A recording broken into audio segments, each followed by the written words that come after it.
Road മാർഗം 56 രാജ്യങ്ങളിലൂടെ സഞ്ചരിച്ച് കാസർഗോഡ് പടന്നയിലെ ഒരു കുടുംബം 212 ദിവസങ്ങൾ കൊണ്ടാണ് 5-അംഗ സംഘം ലോക സഞ്ചാരം പൂർത്തിയാക്കിയത്. നമുക്ക് അവരെ ഒന്ന് പരിചയപ്പെടാം.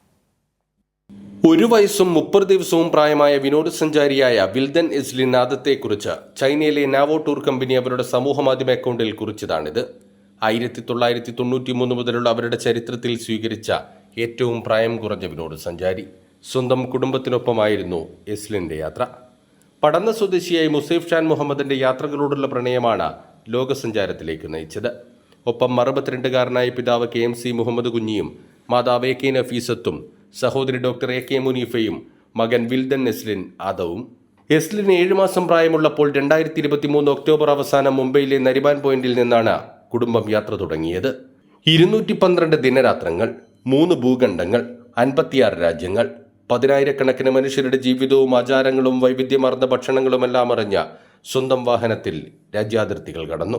ഇതൊരു പഴയ ഒരു ഡ്രീമാണ്. കാരണം ഞാൻ 8th സ്റ്റാൻഡേർഡ് മുതൽ കാണുന്നൊരു സ്വപ്നമാണ്. അപ്പം ഒരുപാട് വർഷം എടുത്തു അതിനെ.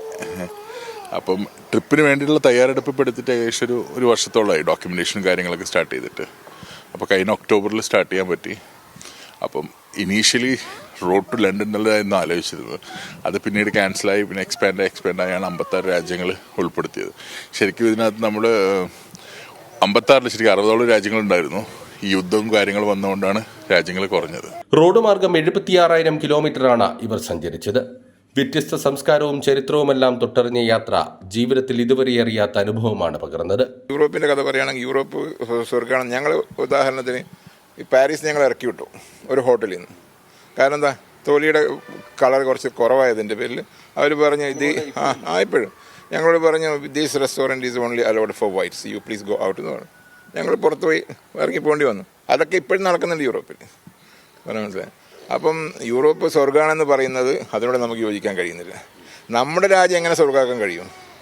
ഇവിടെ എനിക്ക് എൻ്റെ അനുഭവത്തിൽ മനസ്സിലാകുന്നത് കുറച്ച് ആളുകളുടെ വർഗീയ ചിന്താഗതി, പിന്നെ കുറച്ച് കറപ്റ്റ് പോളിറ്റിക്സ്, ഈ രണ്ടും ഒഴിവാക്കി കഴിഞ്ഞിട്ട് നമ്മൾ ഈ രാജ്യത്തിന് വേണ്ടി പരിശ്രമിച്ചാൽ ഈ രാജ്യം സ്വർഗ്ഗമാക്കാവുന്നതേ ഉള്ളൂ. സ്പെയിനിൽ വെച്ച് കാറിന്റെ ചില്ല് തകർത്ത് പണവും ക്യാമറയും ഉൾപ്പെടെ മോഷ്ടിച്ച ദുരനുഭവം ഉണ്ടായി. ലോകത്തെവിടെ പോയാലും നമ്മുടെ നാടിനപ്പുറം മറ്റൊന്നുമാവില്ല. എല്ലാ നാട്ടിൽ പോയാലും നമ്മൾ ഇന്ത്യ തന്നെയാണ് നമുക്ക് നല്ലതായി തോന്നിയത്. നമ്മളെ നാട് തന്നെയാന്നുള്ളത് നല്ലത്. എല്ലാ രാജ്യത്തിനും അതിൻ്റെതായ യുണീക്നെസ് ഉണ്ടായിരുന്നു. നമുക്ക് ഇവിടുന്ന് പോകുമ്പം യൂറോപ്യൻ കൺട്രീസ് ഇതൊക്കെ പറയുമ്പോൾ വലിയ വലിയ സ്വപ്നങ്ങളായിരുന്നു. ശരിയാണ്, നമുക്ക് മെയിൻ ഡൗൺ ടൗൺ ഒക്കെ നല്ല ബ്യൂട്ടിഫുള്ളാണ്, അത്യാവശ്യം കാണാനുണ്ട്.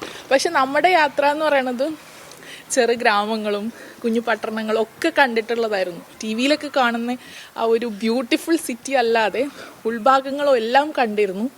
അപ്പോൾ അങ്ങനെ വെച്ച് നോക്കുമ്പം മറ്റ് രാജ്യങ്ങളെക്കാളും എത്രയോ ഭേദം നമ്മുടെ സ്വന്തം ഇന്ത്യയാണ് എന്നാണ് എനിക്ക് ഫീൽ ചെയ്തത്. നീണ്ട യാത്ര കഴിഞ്ഞ് 2024 മെയ് 11 നേപ്പാൾ വഴിയാണ് ഇവർ ഇന്ത്യയിലെത്തിയത്. ക്യാമറമാൻ ഷൈജു പിലാത്രയോടൊപ്പം സിജു കണ്ണൻ.